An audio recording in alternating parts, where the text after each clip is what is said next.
ओम शांति।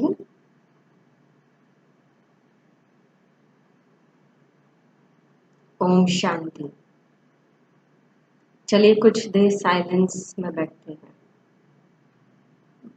और इस साइलेंस में ये महसूस करिए कि मुझ आत्मा के अंदर 7 गुण हैं।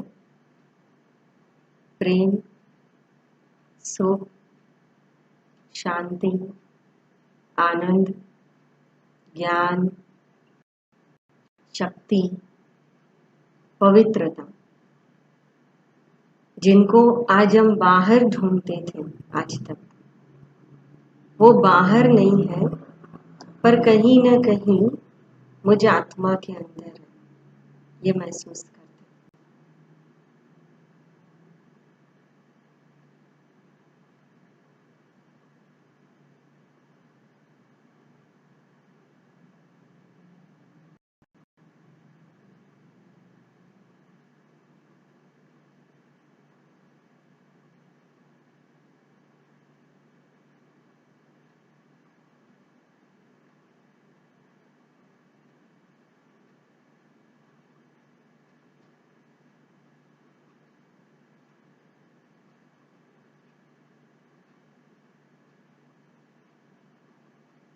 ओम शांति।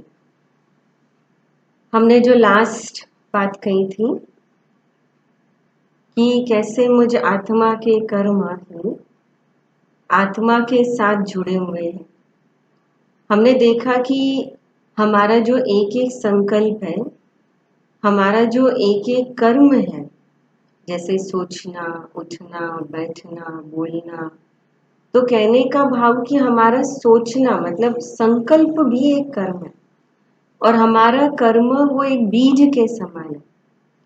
तो हमने 3 बातें देखी थी, जैसा बीज वैसा फल, बीज एक फल अनेक, और बीज बोने का समय और फल पाने का समय कि वो दोनों अलग अलग होते हैं। सार में हमने ये देखा कि हम जो भी कर्म करते हैं उस कर्म का फल हमको कभी न कभी भोगना पड़ता है और हम जो कर्म करेंगे उसका फल हमको एक बार नहीं पर अनेक बार और अनेक गुना भोगना पड़ता है। और इसीलिए हमारे शास्त्रों में हमारे पूर्वजों ने इस कर्मों की बातों का उल्लेख कई बार किया हुआ है और उन्होंने हमको ये समझाने की भी कोशिश की। इसलिए कथा कहानियों में कर्म की बातें भी आती है। भगवत गीता के अंदर भी कर्म की बातें लिखी है। यहाँ तक कि अर्जुन को तो ये भी कहा कि हे अर्जुन, तू कर्म किए जा, फल की चिंता नहीं कर।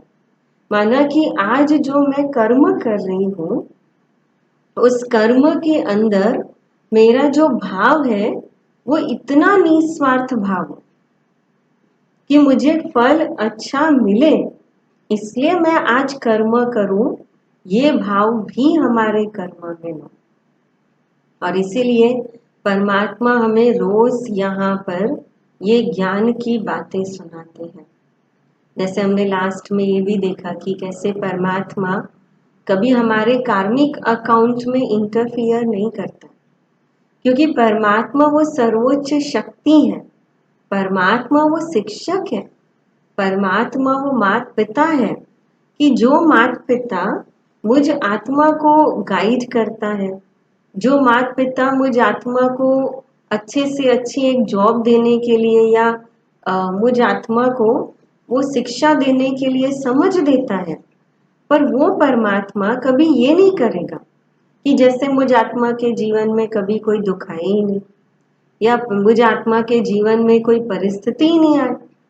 ये परमात्मा के हाथ में भी नहीं, क्योंकि ये करियर करने वाले ये हम खुद हैं। और इसलिए जैसे हमने देखा कि हम जो कर्म करते हैं वो कर्म हमें कितना सोच समझ के करने चाहिए।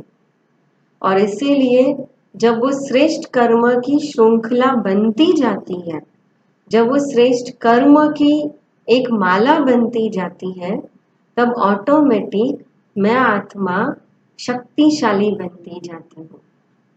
हमने आगे भी देखा था कि अगर हमारा मन कमजोर है तो हमारे लक्षण क्या होंगे, और हमारा मन अगर शक्तिशाली है तो उसके लक्षण क्या है। पर मन को शक्तिशाली कैसे बना? आज जैसे अगर शरीर के अंदर कोई बीमारी आ जाए तो हम कितना डरते हैं। आजकल देखो दुनिया के अंदर लोग बीमारी से डर के मारे घर में बैठे। ये लॉकडाउन का समय चल रहा है। क्यों? क्योंकि हम जानते हैं कि जैसे हमारा जो शरीर है वो जब तक नेचुरल वे में चल रहा है तो हेल्दी है, पर इस अगर शरीर के अंदर कोई बीमारी आ गई तो बीमारी भले बाहर से शायद न भी दिखे, लेकिन कोई भी प्रकार की बीमारी, जख्म हमारे शरीर को अंदर अंदर खोखला करती है ना, कमजोर करती है, और वो हमें मौत की ओर लेके जाती है। इसलिए तो हम बीमारियों से डरते हैं ना, या शरीर को स्वस्थ रखने के लिए मेहनत करते हैं। तो जब आप कोई व्यक्ति बीमार होता है, समझो मामूली सर्दी आ जाए या बुखार आ जाए, और हम अगर डॉक्टर के पास जाते हैं तो डॉक्टर क्या करता है ना, हमेशा देखेंगे कोई भी बीमारी हो छोटी से छोटी, तो डॉक्टर क्या करता है?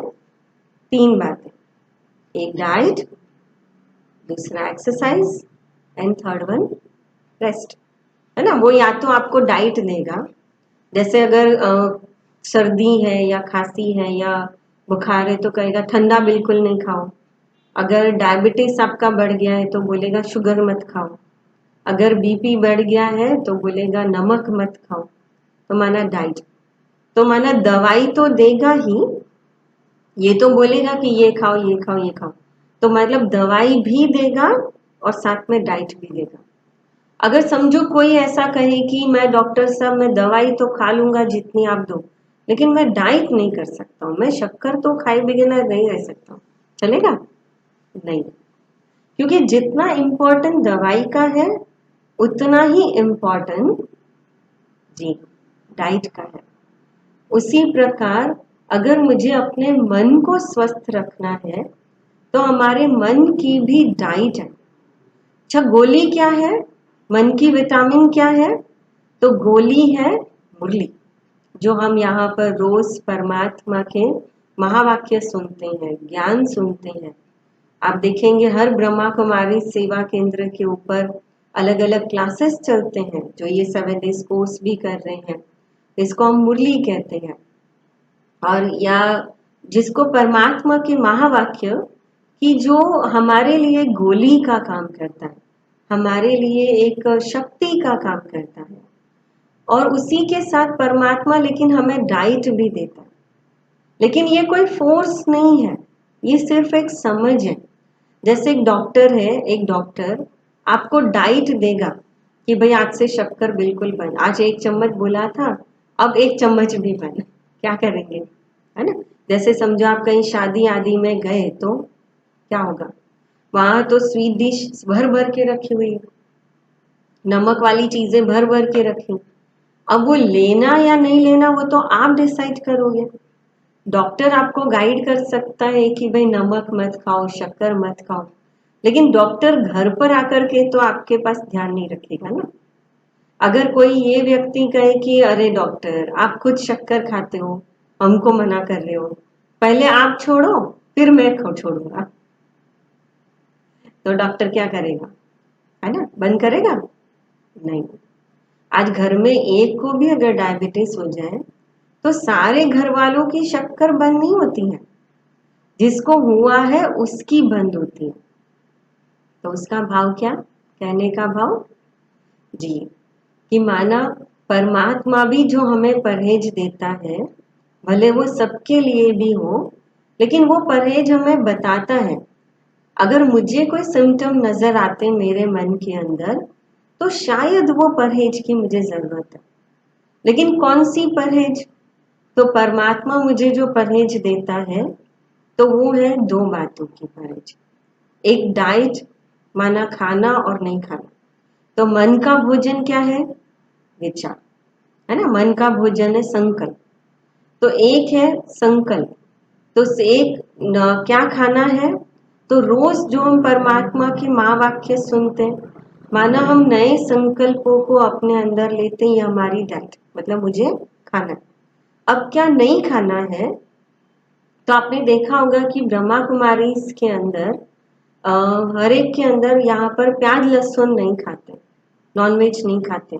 इस ब्रह्मा कुमारी को जो रोज ज्ञान सुनने वाले, और क्यों नहीं खाते उसके पीछे कारण है। जैसे मैंने आगे भी कहा कि ये कोई अंधश्रद्धा नहीं है कि भाई किसी को कहा गया और नहीं खाते। दूसरी बात, आपने हमेशा देखा होगा कि ये कोई ब्रह्मा कुमारी कोई ऐसी पहली संस्था नहीं है कि जो ये कहती हो कि भाई प्याज लहसुन नहीं खाना चाहिए, नॉनवेज नहीं खाना चाहिए। दुनिया में ऐसी संस्था आपको ध्यान में, जरा याद करिए जी, है ना। स्वामी नारायण, हरे रामा हरे कृष्ण, और जी ये सॉरी जैन धर्म के अंदर यहाँ तक कि वैष्णव होते हैं, ऐसे बहुत सारे लोग हैं कि जो प्याज लहसुन और नॉनवेज को नहीं खाते। यहाँ तक कि जो रोज खाते हैं, आपने देखा होगा कि जब भक्ति का दिन होता है, पूजा पाठ का दिन होता है, कोई बहुत अच्छा शुभ दिन होता है, त्योहार का दिन होता है, तो उस दिन वो भी नहीं खाते हैं। कई लोग तो कहते हैं मंगलवार है भाई, इतना गणेश का वार, आज नहीं खाते। कई लोग नहीं खाते। तो कहने का भाव कि भगवान की बात जहां पर आई, शुभ कार्य की बात आई, अच्छे कार्य की बात आई, तो वहां पर हमने प्याज लहसुन नहीं खाते, यहाँ तक घर में भी नहीं बनाते पूजा पाठ के समय। तो उसका मतलब है कि कहीं ना कहीं वो हमारे मन को परमात्मा में जोड़ने में बाधक है। इसलिए तो जब शुभ दिन होता है, जब हमें परमात्मा से शक्ति लेनी है, जब अपने अंदर मन से शक्ति लेनी है, तो क्या होता है ना, उस दिन वो नहीं बनाते। आज हम दुनिया के अंदर भी देखते हैं, और आप खुद भी महसूस करिए कि अगर हम जैसे नॉनवेज आदि को भी नहीं खाते हैं, तो आज जिसको मारा जा रहा है, काटा जा रहा है, तो जब उसको उस समय उसके जो भाव होंगे, उसकी जो भावनाएं हैं, जब वही इतनी नेगेटिव है, तो जब हम खाते हैं, हमारा पेट उसको स्वीकार नहीं भी करे या करे भी, लेकिन तो हमारे अंदर जैसा अन्न वैसा मन, है ना। भगवत गीता के अंदर ये बहुत सुंदर बात कही कि जैसा अन्न वैसा मन, जैसा पानी वैसी वाणी। तो पैसा पानी वैसी वाणी, अर्थात पानी जैसा हम संकल्पों से पीते हैं, जैसा हम संकल्पों से अनाज खाते हैं, तो वैसा हमारे मन के विचार और हमारे मन की स्थिति बनती जाती है।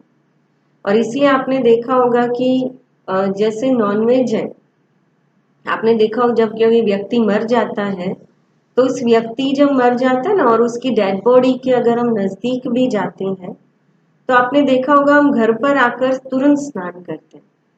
क्यों स्नान करते हैं? कहते हैं कि भाई डेड बॉडी से साइंटिफिक रीजन है, सिर्फ कोई अंधश्रद्धा नहीं है, लेकिन और ना हम कोई सिर्फ अपवित्र हुए, लेकिन साइंटिफिक रीजन ये कहता है कि जब कोई व्यक्ति मर जाता है, तो उसकी बॉडी से वैसे जम्स निकलते हैं, और वो जो उसके जम्स हैं, वो उसके शरीर को भी टच करते हैं, और उसके शरीर को भी वो नुकसान करते हैं, माना हमारे शरीर को नुकसान करते हैं। और इसीलिए जब हम डेड बॉडी के पास से आते हैं, तो हम आते ही तुरंत बाथरूम में जाते हैं, पूरा स्नान करते हैं। स्नान के बाद जो कपड़े पहनने हैं उसको हम टच भी नहीं करते। क्यों टच नहीं करते? क्योंकि वो जम्स एक दूसरे को लगते हैं। आजकल जैसे हम देखते हैं कि ये जो वायरस फैला हुआ है, तो क्या करते हैं, कहते भाई बार बार हाथ धो, जो कपड़े बाहर पहने वो तुरंत धोने में डालो, क्योंकि वो जम्स हमको नुकसान करते हैं। तो सोचिए कि जब एक मनुष्य के शरीर से अगर वो जम्स निकलते हैं, अगर वो जम्स हमको नुकसान कर सकते हैं, तो क्या इस जानवर के शरीर से वो जम्स नहीं निकलते होंगे? जबकि वो जानवर का एक शरीर भी तो 5 तत्वों का बना हुआ पुतला है, जैसे हमारा बना हुआ पुतला। जैसे हम अपनी गृहस्थी, अपने जीवन को संभालते हैं, वैसे वो भी संभालते हैं। आज जैसे हमें अपने जीवन से प्यार है, वैसे उनको भी अपने जीवन से प्यार है। और आपने तो देखा भी होगा, आज जिनके घरों में वो पालतू जानवर आदि भी अगर होते हैं, तो महसूस करते हैं कि वो जानवर कैसे हमारी भावनाओं को कैच करता है, वो हमारे प्यार को समझता है, माना उनके अंदर भी फीलिंग्स है, उनके अंदर भी सोचने की शक्ति है, उनके अंदर भी समझने की शक्ति है।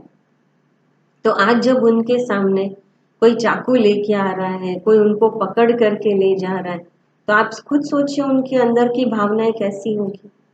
और फिर हम उनको स्वीकार करते, हम उनको अंदर डाल रहे हैं, तो हमारे मन की ताकत क्या होगी उसमें, हमारे मन की स्थिति क्या होगी जब हम अपने मन की स्थिति को ही नहीं संभाल पाएंगे।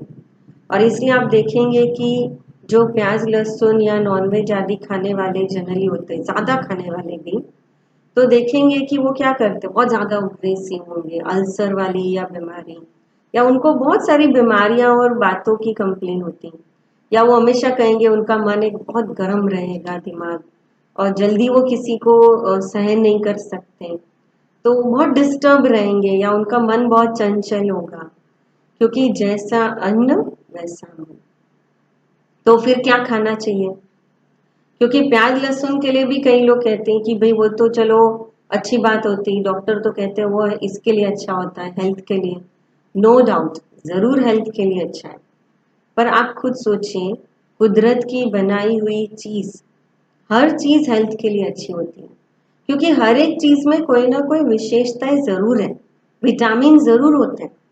पर आज अगर आप डॉक्टर के पास जाओ और डॉक्टर को कहो भाई डॉक्टर मैं नॉनवेज तो नहीं खाती, मैं वो नहीं खाती हूँ, आप मुझे उसका कोई ऑल्टरनेट दूसरा दो, डेफिनेटली मिल जाएगा आपको कि भाई आप ये नहीं खा सकते तो आप ये खाओ, ये खाओ, है ना। तो ऑप्शन तो हमारे पास है ही ना, उसके विटामिन के लिए या उसकी दवाई के लिए। लेकिन कहने का भाव ये आपको इसलिए बता रहे हैं कि अगर आप कल उठ के समझो 4 प्लेट खाते हो, आप 1 प्लेट खाओ, या 1 प्लेट खाते हो तो आधी प्लेट खाओ, आधी प्लेट खाते हो तो आप 1 पीस खाओ, अगर जरूरत नहीं है तो उतना अवॉइड कर सकते हो। लेकिन अगर मुझे पता हो तो, क्योंकि पता होना इसलिए जरूरी है कि अगर मैं दवाई लेती भी रहूं और साथ में अगर मैं डाइट फॉलो नहीं भी करूं तो वो दवाई असर नहीं करेगी। अगर मैं मेडिटेशन कर रही हूँ मन को शांत बनाने के लिए, मेरे रिश्तों को सुधारने के लिए, मेरे आसपास के वाइब्रेशंस को सुधारने के लिए मैं मेडिटेशन भी कर रही हूँ, लेकिन मैं वो चीज भी खा रही हूँ कि जो मेरे संकल्पों से मेरे आसपास नेगेटिव वाइब्रेशन भी दे रही है, तो फिर क्या होगा, मैं जो मेडिटेशन कर रही हूँ उसका असर नहीं होगा। और इसीलिए क्या खाना चाहिए, तो कहते हैं सात्विक भोजन। बहुत सिंपल है, सात्विक का अर्थ ये है कि वो भोजन जो परमात्मा की याद में बनाया हुआ, शुद्धि से बनाया हुआ। अगर उसका बेस्ट एग्जाम्पल देखना हो तो आप प्रसाद देख लीजिए।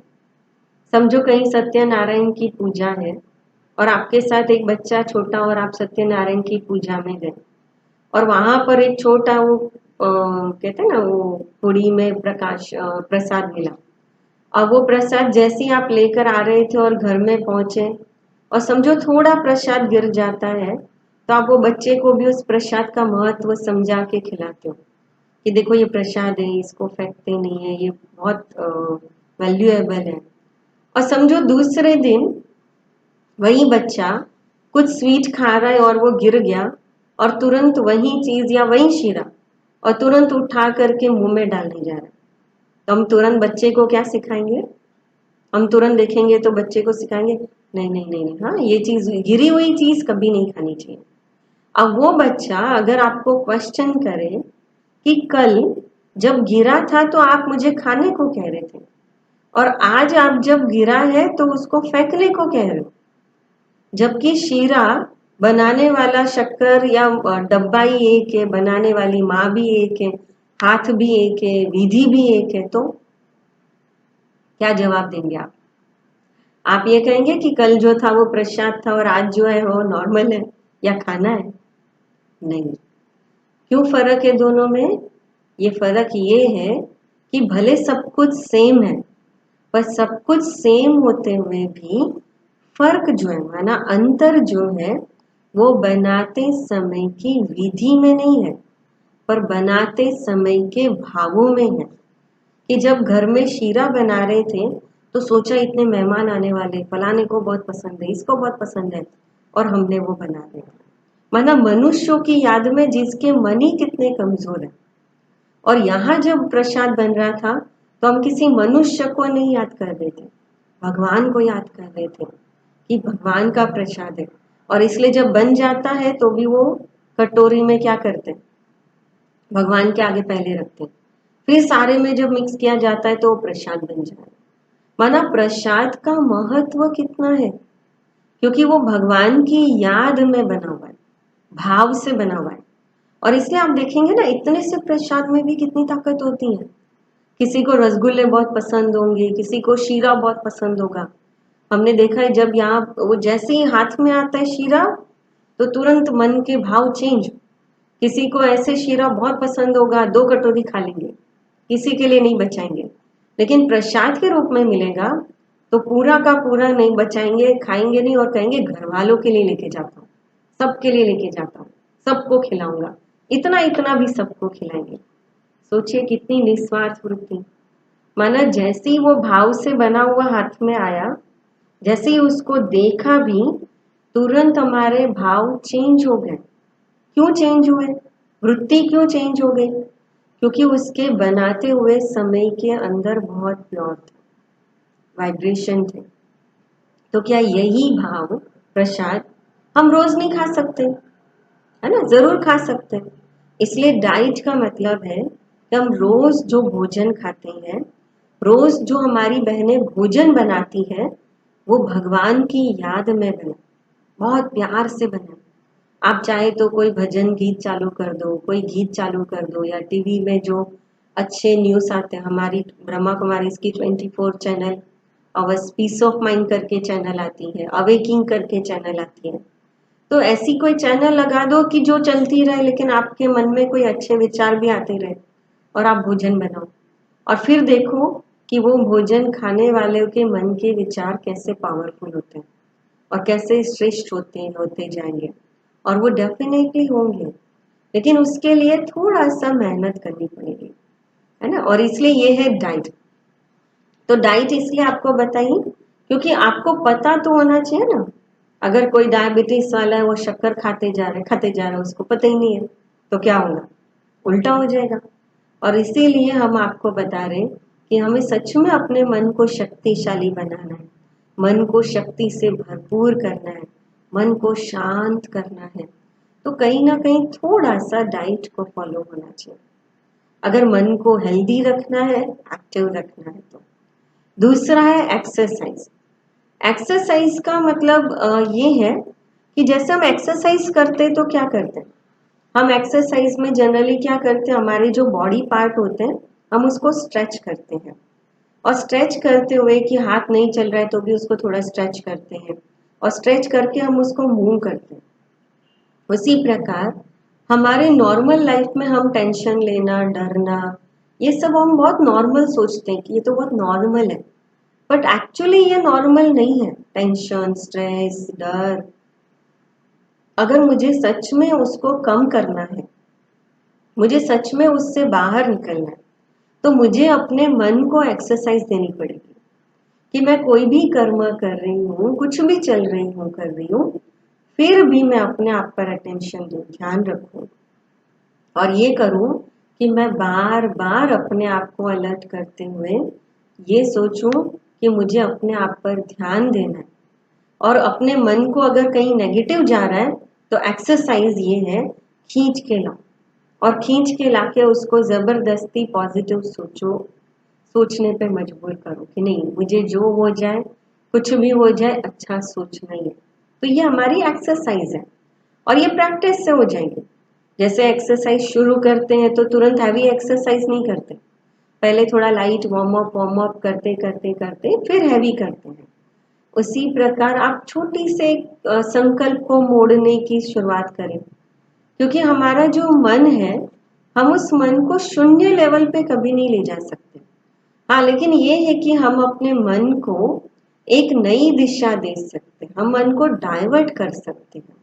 तो मन को डाइवर्ट करने के लिए एक्सरसाइज करनी पड़ेगी, थोड़ा मन को स्ट्रेच करना पड़ेगा। जबरदस्ती कहीं गलत दिशा में, गलत गली में जा रहा है तो हमें उसको वापस रिटर्न लाना पड़ेगा। तो ये है हमारे मन की एक्सरसाइज। कि अच्छा नहीं सोचे तो भी अच्छा सोचने की आदत जबरदस्ती भी डालनी है। लेकिन वो डालने के लिए क्या करना पड़ेगा? पहले मन को भरपूर तो करना पड़ेगा, है ना? क्योंकि जैसे आगे भी देखा, जो अंदर डालेंगे वही अंदर से बाहर आएगा। तो इसीलिए यहाँ पर हम रोज जो ज्ञान की बातें सुनते हैं, वो जैसे जैसे रोज अंदर डालते हैं वैसे वैसे वही बातें जब कोई परिस्थिति आती है, जब कोई बात आती है तो वही बाहर आती है। अच्छा, उसके बाद आता है तीसरा, रेस्ट। रेस्ट का मतलब है आराम। जब गहरी नींद में भी हम सो जाते हैं तो क्या होता है? वैसे हमारा मन जो कॉन्शियस माइंड है वो हमेशा काम करता है, उठते बैठते जागते बराबर अलर्ट रहता है। वो क्या देख रहा है, क्या सोच रहे, क्या कर रहे। लेकिन जब गहरी नींद में सो जाते हैं तो हमारा कॉन्शियस माइंड सो जाता है, सबकॉन्शियस माइंड जागृत होता है। और सबकॉन्शियस माइंड के अंदर जो बातें हमने इन्वॉल्व कर ली, जो बातें अपने मन के अंदर हमने भर ली, तो वही सबकॉन्शियस माइंड जो है वो सारी बातों को मिक्सअप करता है, जोड़ता है। और वो जैसे जैसे वो जोड़ता है, बातें करता है या मन जोड़ता है, उसके कारण कई बार स्वप्न देखते हैं। लेकिन गहरी नींद में जब मन कॉन्शियस माइंड है वो जब जागृत नहीं होता है तो आपने देखा हमारे मन की फ्रीक्वेंसी बहुत स्लो होती है। और इसीलिए जब गहरी नींद में होते हैं तो हम बॉडी कॉन्शियस से डिटैच होते हैं और हमारे मन की बैटरी, आत्मा की बैटरी चार्ज होती है। और यही हमें रेस्ट, रेस्ट का मतलब है कि अपने आप को आत्मा समझते हुए, बॉडी कॉन्शियस से दूर डिटैच होते हुए अपने आप को आत्मिक रूप में चार्ज करना। तो जो गहरी नींद में शरीर की बैटरी चार्ज होती है, आत्मा की बैटरी चार्ज होती है, उसी प्रकार हमें जागते हुए भी अपने आप को चार्ज करना। और इसलिए जागते हुए भी हम जागरूक हैं लेकिन कर्म भी कर रहे हैं।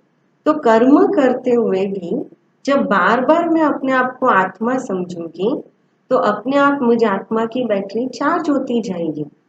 और चार्ज होने, सिर्फ मेरा चार्ज होने का ही लक्ष्य नहीं है। मेरा लक्ष्य ये है कि मैं इतना चार्ज हो जाऊं कि मैं अपने आसपास के वातावरण को भी शांति से भरपूर करूं, शक्ति से भरपूर करूं।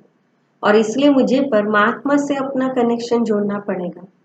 और इसीलिए अपने आप को आत्मा समझकर हम जब परमात्मा को याद करते हैं तो परमात्मा से याद करते हुए हम अपने मन को शक्ति से भरपूर करते हैं। और इसलिए यहाँ पर हम परमात्मा न कह के हम यहाँ पर बाबा शब्द यूज करते हैं। और बहुत सुंदर मीनिंग है। जैसे आपने देखा होगा मराठी के अंदर बाबा का मतलब होता है पिता, सिंधी के अंदर भी बाबा का मतलब होता है पिता, और गुजराती में बा का मतलब होता है माँ। क्योंकि परमात्मा जो है वो हमारी माँ की भी माँ है। और इसीलिए अब तक भक्ति में हम गाते आए, त्वमेव माता च पिता त्वमेव त्वमेव बंधु च सखा त्वमेव।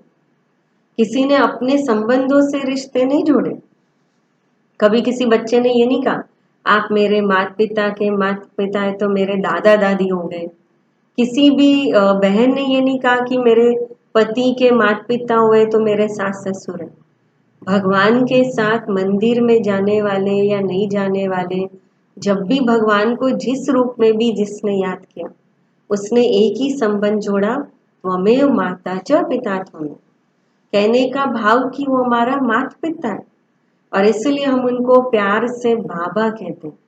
तो बाबा ये कोई मनुष्य तन के लिए नहीं है, पर बाबा ये वास्तव में व्यक्ति के लिए नहीं पर परमात्मा के लिए। और इसलिए जब हम दिल से कहते हैं ना बाबा, तो महसूस होता है कि नहीं, मैं आत्मा सच में उस परमात्मा की संतान हूँ। और इसलिए बाबा कहते हैं, क्योंकि आजकल हम देखो, आजकल नहीं लेकिन दुनिया में भी हम रिश्तों, हम माँ को माँ कहते हैं, पिता को पिता कहते हैं, चाचा को चाचा कहते हैं, मामा कहते हैं, जबकि उनके भी नाम तो है ना। पर हम उनको नाम से नहीं बुलाते, हम उनको रिश्ते से बुलाते हैं। क्योंकि जब रिश्तों से बुलाया जाता है तो उसके अंदर एक भाव आता है, भावना आती है। और इसीलिए यहाँ पर हम परमात्मा को भी बहुत प्यार से बाबा कहते हैं। और वही परमात्मा इस ब्रह्मा के तन द्वारा हमको ये रोज ज्ञान की बातें सुनाता, कि जिस ज्ञान की बातों को हम सुनते हैं और सुन करके कमल फूल समान जीवन बनाने के लिए हम अपने जीवन के अंदर धारण करते हैं। और इसीलिए आप सब भी जैसे समय मिले वैसे, या जब भी जैसा समय मिले, परंतु कहीं ना कहीं इस ज्ञान की बातों को जरूर सुनते हैं। आजकल तो साइंस के साधन इतने पावरफुल है, देखिए हम भी कैसे मिल रहे हैं आपको। तो उसी प्रकार आप YouTube पर जाएंगे और ब्रह्मा कुमारी मेडिटेशंस के वीडियो या क्लासेस के वीडियो आप किसी न किसी रीति से सुन सकते हैं। या सेवा केंद्र के ऊपर भी रोज जाते हैं, जैसे अभी भी देखते हैं कि यहाँ पर जैसे रोज क्लासेस वगैरह होती हैं। तो आप वैसे ही परमात्मा से कनेक्शन करने के लिए ये ज्ञान की बातों को जितना हम अपने मन के अंदर धारण करते हैं, जितना हम अपने मन के अंदर भरते जाते हैं, उतना हमारा मन शक्तिशाली होता है। लेकिन शक्तिशाली होता है उसका सबसे पहला हमको फायदा ये होता है कि हम जीवन के अंदर अपनी जिम्मेवारियों को बहुत श्रेष्ठ रीति से निभा सकते हैं, हल्केपन से निभा सकते हैं। जैसे फॉर एग्जाम्पल, जैसे समझो आप अगर कहीं पे जा रहे हो और आपका घर का जो रास्ता है वो 15 मिनट का रास्ता है, लेकिन अगर वो 15 मिनट के रास्ते में अगर आपके हाथ में 15 किलो वजन है तो आप कैसे चलोगे? और 10 मिनट के रास्ते में भी आप कितनी बार रुकोगे और कितने टाइम में घर पहुंचोगे? सोचिए, है ना? तो जैसे, और वही 15 मिनट के रास्ते में आप सोचो कि आप चल तो रहे हो पर आपके पास हाथ में कुछ भी नहीं है, तो शायद वो आपका जो 15 मिनट का रास्ता है, वो 15 मिनट का रास्ता आप कितना एंजॉय करते हुए चलोगे, क्योंकि खाली है ना, और आप भी फ्री हो हाथ से, तो आप उसको एंजॉय करते हुए चलोगे, आसपास भी खुशी से देखते हुए चलोगे। उसी प्रकार बस मुझे भी यही करना है। मेरा मन अगर भारी है, बहुत सारी बातों को लेकर के चल रहा है, तो कहीं ना कहीं मैं भारी मन में इस जीवन में ज्यादा समय नहीं चल सकती हूँ। और मुझे सच में अगर अपने आप को हल्का बनाना है और हल्का करना है, तो अपने मन की सारी बातों को जो बोझ लगती है, दुख देती है, दर्द देती है, आप उसको परमात्मा को दे दो, भगवान को दे दो।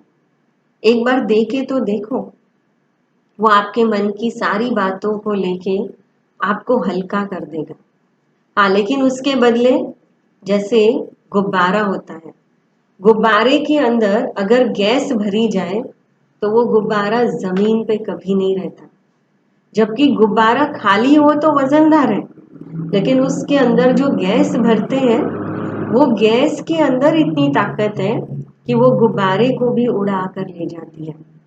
बिल्कुल वैसे ही परमात्मा की ये जो महावाक्य है, परमात्मा की जो ये बातें, ये हमारे मन को इतना भर देती है शक्ति से। तो एक तरफ मन बाहर व्यर्थ बातों से और गलत बातों से खाली हो रहा है, पर दूसरी तरफ हम अपने आप को शक्तियों से भर रहे हैं, और शक्तियों से भरते हुए हम जैसे जैसे परमात्मा के महावाक्य रोज सुनते हैं, हमारा मन गुब्बारे की तरह हल्का होता जाता है और आसमान में उड़ता जाता है। हम उसको इस रीति से भी ले सकते हैं कि जैसे हमारा मन हल्का तो होता ही है, लेकिन हमारे अंदर की जो शक्तियां हैं, विशेषता है, लाइटनेस है, वो बाहर आना शुरू हो जाती है ना। जैसे एक ट्यूबलाइट के ऊपर अगर बहुत मिट्टी है, तो अगर आप उसको चालू करोगे, रोशनी है लेकिन वो बाहर नहीं आ रही है। बिल्कुल वैसे ही जैसे हम रोज घर के अंदर झाड़ू लगाते, जैसे कोई चीज को आप रोज साफ करते हो ना, तो आप अगर आज पहली बार देखोगे तो ऐसे लगेगा इसमें तो कोई मिट्टी नहीं है, पर वही चीज को अगर आप 4 दिन के बाद या 40 दिन के बाद साफ करने जब जाओगे, तो पता चलेगा कि रोज इतनी बारीक मिट्टी बैठते बैठते बैठते, कई बार वो मिट्टी जो होती है वो उसके ऊपर की जो असली परत होती है, जो कलर होता है, उसको भी छिपा देती है। माना इतना वो मिट्टी कलर को या ओरिजिनलिटी जो है उसको छुपाती है। लेकिन जैसे हम साफ कपड़े से उसको साफ करते हैं, तो उसके अंदर की जो ओरिजिनलिटी है, कलर है, वो अपने आप बाहर आता है, वो दिखने लगता है। उसी प्रकार मैं आत्मा भी वैसे ही परम धाम से जब नीचे आई तो बहुत प्योर थी। आत्मा के 7 गुण विजुअलाइज थे, शक्तियों से भरपूर थे, अनुभवी थे। पर धीरे धीरे धीरे कर्मों की, विकारों की बहुत सारी परत मुझ आत्मा के ऊपर मैलापन आत्मा में आ गया।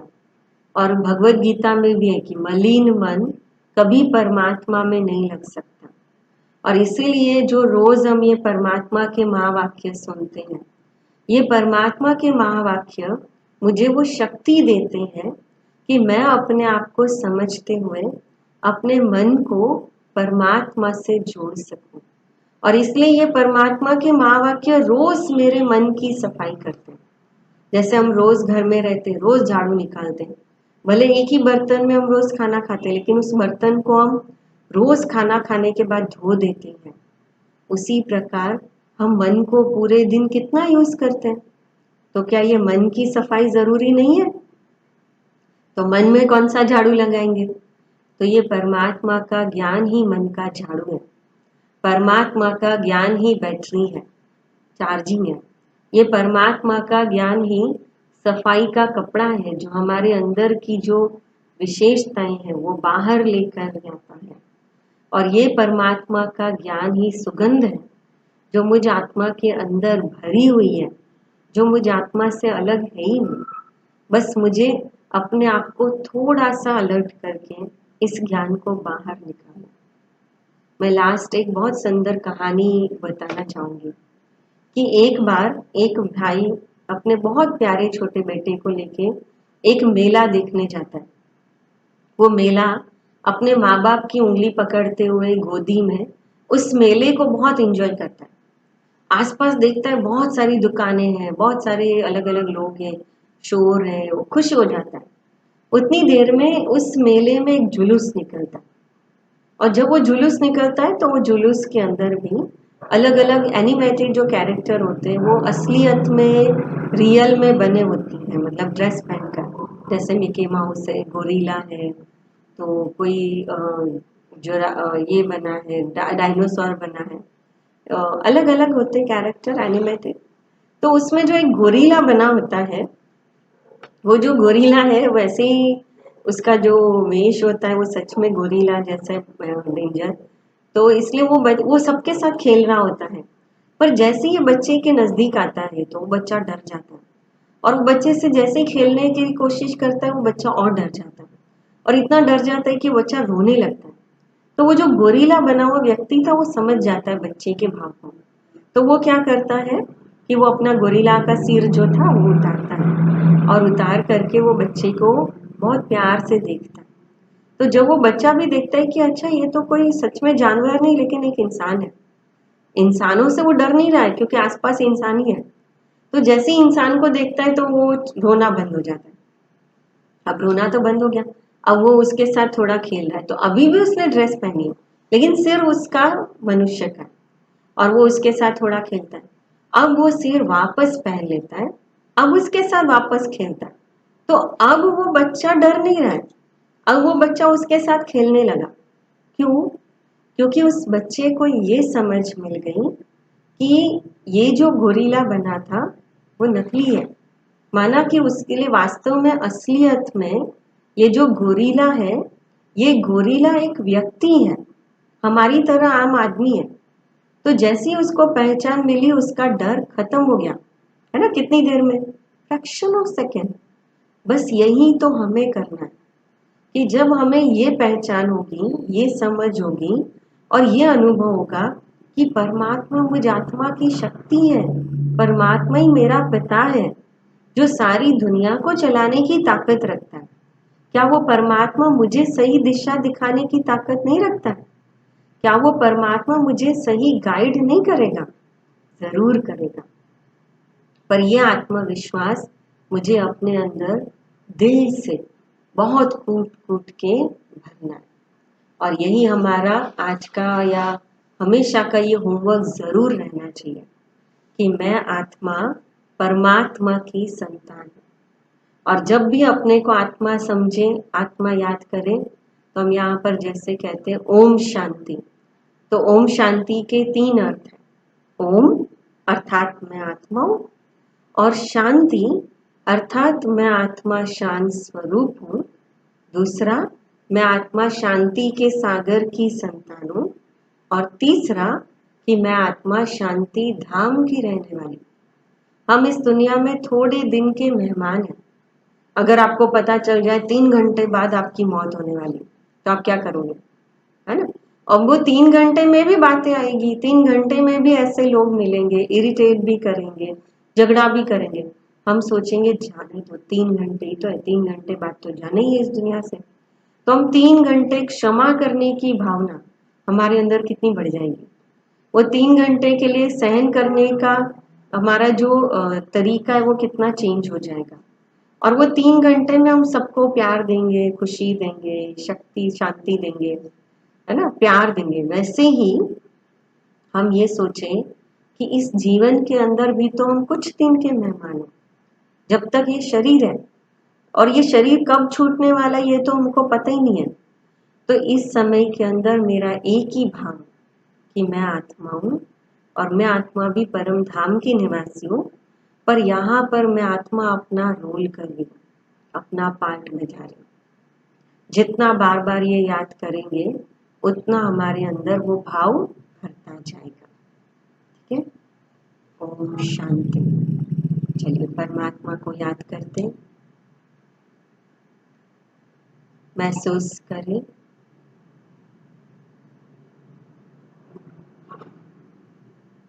मैं आत्मा शांति की सागर की संतान हूँ। मास्टर शांति के सागर।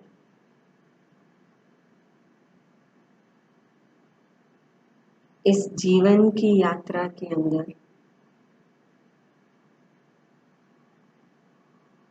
मैंने जो भी लक्ष्य रखा हुआ है उस लक्ष्य को मुझे पार करना है।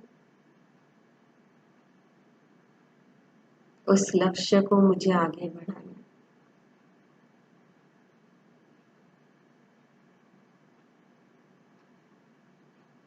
और उसके लिए मुझे बार बार अपने आप को पूरे दिन में ये याद कराना है कि मैं आत्मा शांति के सागर की संतान हूँ।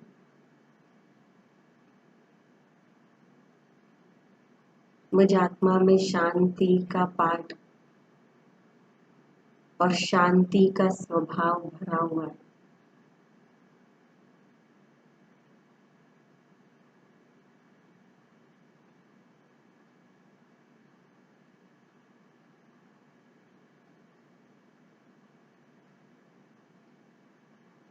ओम